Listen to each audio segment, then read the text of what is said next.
oui asalaamaaleykum mbooloo mi ñu ngi nuyu ku nekk ci turam ak santam di wax rek li ñu fi dajale tey lenn rek la mooy nous les invalides dañu fi daje pour am yu bëri yoo xam ne dañ ko bëgg a leeral am tamit loo xam ne dañ ci war a ñaax autorités yi parce que yàgg nañ ko def mais amul benn suite bii paa nag mu nekk loo xam ne c'est exceptionnel parce que tous les invalides ñoo daje tey pour mu bëgg a waxtaan ak ñoom ñu xam suñu mbébét xam lan la ñu bëgg d'habitude dañ ko daan def séparément Anamis jaar fii Ramis jaar fii Randiès jaar fii mais tey dañoo booloo comme ñoom autorités yi ñoo ko demandé woon ba defloo woon ñu benn uniformité entre les deux associations muy Anamis ak Randiès tuddee ko tur bu ñuy woowee bokk bureau opérationnel de coordination ñoom ñoo ñu ko imposé woon mu dem nag benn moment bi nga xam ni déggatuñ ñu woon ñuy wàcc ci mbedd mi wala ñuy dem ci presse bi di wax ak lu ne li ko waraloon nag mooy waxtaan bu nu waxtaan ak ñoom ñu ne jaratul ngeen di génn ci mbedd yi dee leen ñu bind ñu leen di tontu ñuy waxtaan bay di déggoo ci kàddu lépp mbébét boo leen am ngeen wax ñu ko buñ ko mënee saafara ñu saafara ko ñuy bind tamit ñu ñuy tontu loolu dem na ba nga xam ne moo indi lu bëri te ba ñuy demander yenn doléances yi defal leen suñu mémorandum tegal leen ko ci seen table yi ñoom ñu ciy waxtaan mais dafa dem benn moment bi nga xam ni pacte boobu ñu signé woon ak ñoom ñu dem ba nga xam ni ñun ñu doon déglu mais gis na ni ñun déglootuñ ñu bu ñu leen bindee dootuñu ñu tontu bu ñu wootee doo xam kan ngay jot loolu moo waraloon ñu delluwaat ci lañ doon def ñu delluwaat ci mooy ñëwaat commencé ñëwaat ci presse bi wax ak ñoom buñ ñu dégluwul nag ñu dem à la vitesse supérieure mooy génn ci mbedd mi loolu moo taxoon tey ñu def conférence ñu def point de presse bi ñu xamee ko noonu dinaa ci ñëw nag en français bu ma jeexalee Ousseynou Fall dina ñëw en wolof wax suñuy doléance wax li nga xam ni moom la ñu bëgg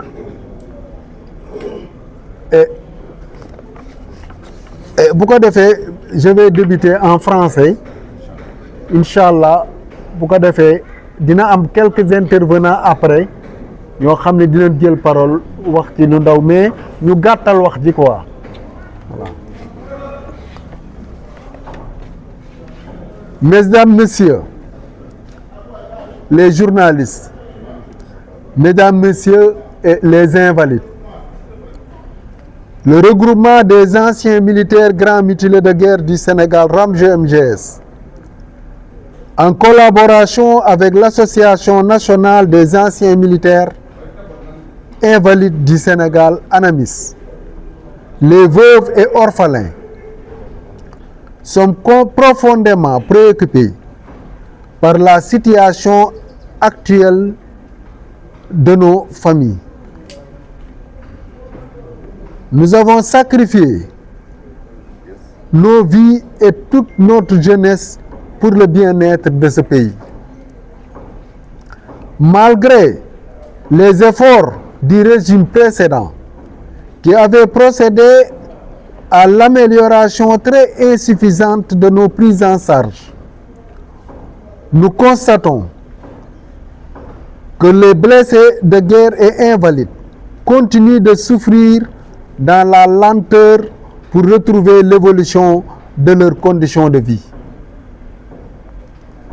C'est pour cela qu'on avait écrit aux autorités pour la revalorisation de la pension, de notre pension. Ce qui a abouti à la commission ad hoc qui s'est tenue en 2022-2023. Et sur ce, la commission ad hoc a été aboutie. Depuis 2023 jusqu'à présent, il y avait quelques points qui ont été faits, mais depuis 2023, l'État du Sénégal n'a pas procédé tout à fait à la commission ad hoc. Il n'y a qu'un seul point qui a été fait. Et ce point-là, c'est l'indemnisation spéciale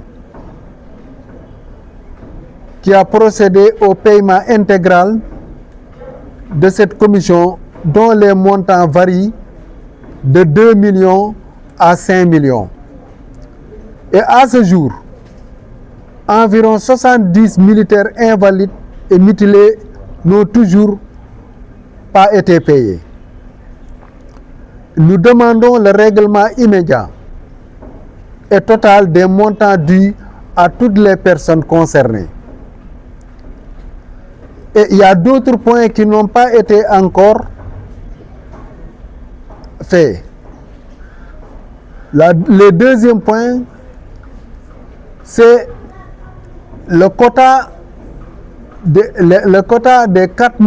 100 000 logements dont on nous a octroyé 4%, qui équivaut à 4 000 logements. Donc, il y a aussi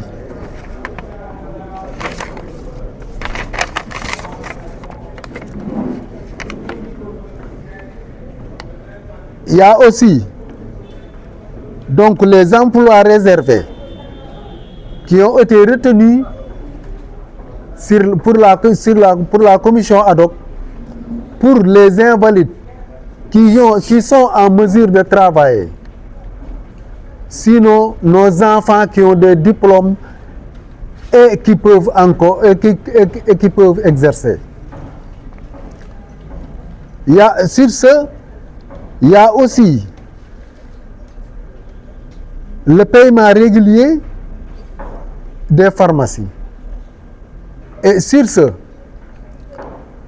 donc nous demandons à l'État de réouvrir la pharmacie du plateau. On sait très bien que la pharmacie de Sandiniéry ne peut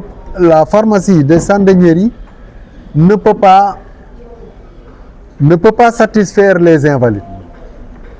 Et nous avons discuté avec l'État qui nous avait dit qu'il y aura 11 pharmacies qui seront agréées. Jusqu'à présent, on n'a rien vu. Il y a aussi les cartes à puce qu'on bloque souvent en disant que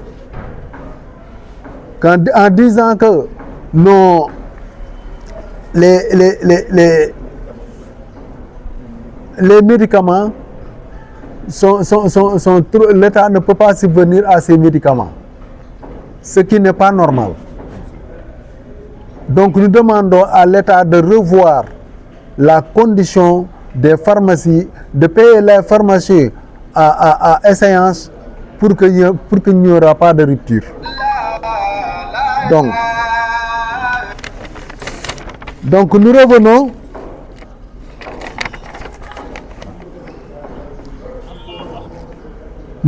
sur la pension d'invalidité. Et on avait demandé la revalorisation des pensions. Et pour qu'il y ait revalorisation des pensions, il faut qu'on revoie la loi 6742. Cette loi qui est obsolète, qui a été faite depuis 1967 et qu'il n'y a pas d'amélioration ni de changement. Donc pour qu'il y ait revalorisation des pensions, il faut que cette loi-là soit revue.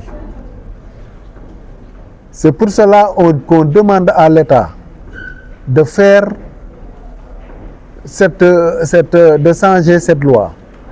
Et le Premier ministre, lors de la présentation de Dello Ndioukal,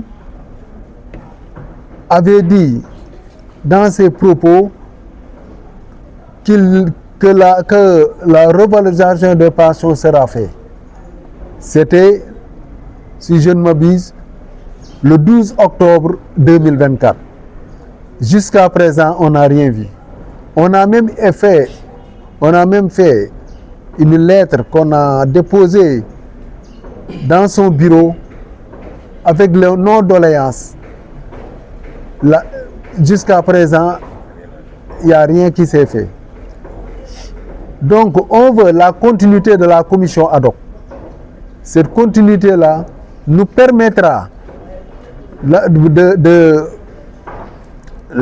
permettra d'avoir au moins une vie plus saine que celle que nous vivons. Et je viens sur ce qui s'est passé tout récemment concernant le Dello Ndioukal. Le Dello Ndioukal n'est pas l'avis de l'État. C'est le chef d'état-major général des armées qui avait pris son propre initiative de le faire. Et quand il a proposé le Dello Ndioukal, on avait tous été d'accord parce que c'était une initiative vraiment noble. Mais on a vu au fur et à mesure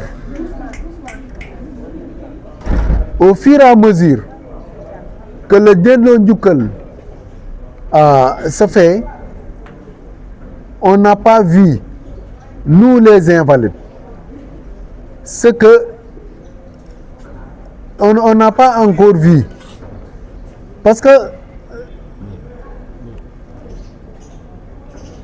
le Dello Ndioukal, la façon dont a été fait le Dello Ndioukal avec les autorités, ce qu'ils nous avaient dit et ce qu'ils ont fait, c'est paradoxal.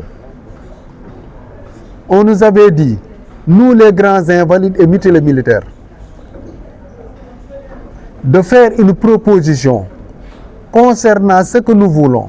Parce qu'on avait dit au SEMGA que les grands invalides et mutilés, nous avons beaucoup d'alités et que nous ne pouvons pas faire des projets en long terme comme ils veulent le faire. Il nous a dit de faire notre proposition. On les avait dit de nous donner une somme forfaitaire d'1 million et une coopérative d'habitat qui sera notre projet. Ils ont accepté en nous donnant les 1 million, les 1 million chacun, mais pour la coopérative d'habitat, il n'y a pas de suivi. Il n'y a pas de suite. Et ça, il y avait une polémique qui s'est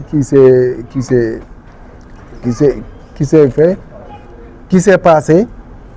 Parce que quand on demandait pourquoi on donne les invalides, les grands invalides, 1 million chacun, et on laisse les autres invalides, le SEMGA est sorti en personne en disant que l'argent qu'il vient de donner ne fait pas partie du Dello Ndioukal. Il fait partie, c'est lui qui a pris son propre argent, c'est du social. Il l'a pris au cabinet et à la DASA pour le remettre aux invalides qui sont alités. Donc, ce qu'on avait récolté, les 600 millions, il est toujours sur place et que les grands invalides en font partie jusqu'à présent. Et tout récemment, vendredi passé, ils ont fait leur dernière réunion, le clôture de Dello Ndioukal, pour faire des projets pour les cellules. Mais pour les grands invalides, ils nous ont fait savoir que les projets d'habitat ou bien d'immobilier ne fait pas partie de du delloo njukkal. Maintenant, on va prendre toute l'opinion en témoin, parce que les grands invalides, c'est nos photos qu'on avait mis dans les bus pour les publicités. On a même pris les grands invalides, les amener jusqu'en Casamance pour faire un film, pour tourner un film là-bas. Et à la dernière minute, on nous fait savoir que on ne fait pas partie du delloo njukkal. Vraiment, ça, c'est exaspérant. Et nous demandons notre part sur le delloo njukkal. Si on ne peut pas nous donner, nous faire un coopérative d'habitat, on nous donne notre argent, nous allons voir qu'est-ce qu'on va en faire. Et je veux revenir sur un point c'est le point essentiel, c'est la revalorisation des pensions. Je le dis souvent, tout ce qu'on fait là, ce n'est rien. Ce que l'État doit faire, c'est de changer cette loi qui est la loi 6742. Si cette loi est changée, si cette loi est modifiée, donc on pourra, l'invalide ne sortir, on ne verra plus l'invalide sortir dans la rue. Parce que si on change cette loi qui est obsolète, qui est faite depuis 1967, si on la change, on aura tout ce que nous voulons. On ne verra plus les invalides dans la rue. Et je vais conclure. Je ne peux pas terminer sans pour autant dire sur les pensions mixtes. Les pensions mixtes, au début, on nous avait dit que ça ne peut pas être parce que ce n'est pas rétroactif. On ne peut pas payer ces pensions mixtes. Tous les blessés qui ont blessé antérieurement, avant 2018, ne pourront pas recevoir le pension mixte.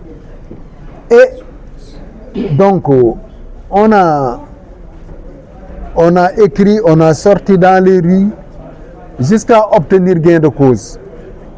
Mais ce que je veux alerter, ce que je veux dire sur le pension mixte, c'est que sur la pension mixte, ça n'a pas été fait comme ça se devait.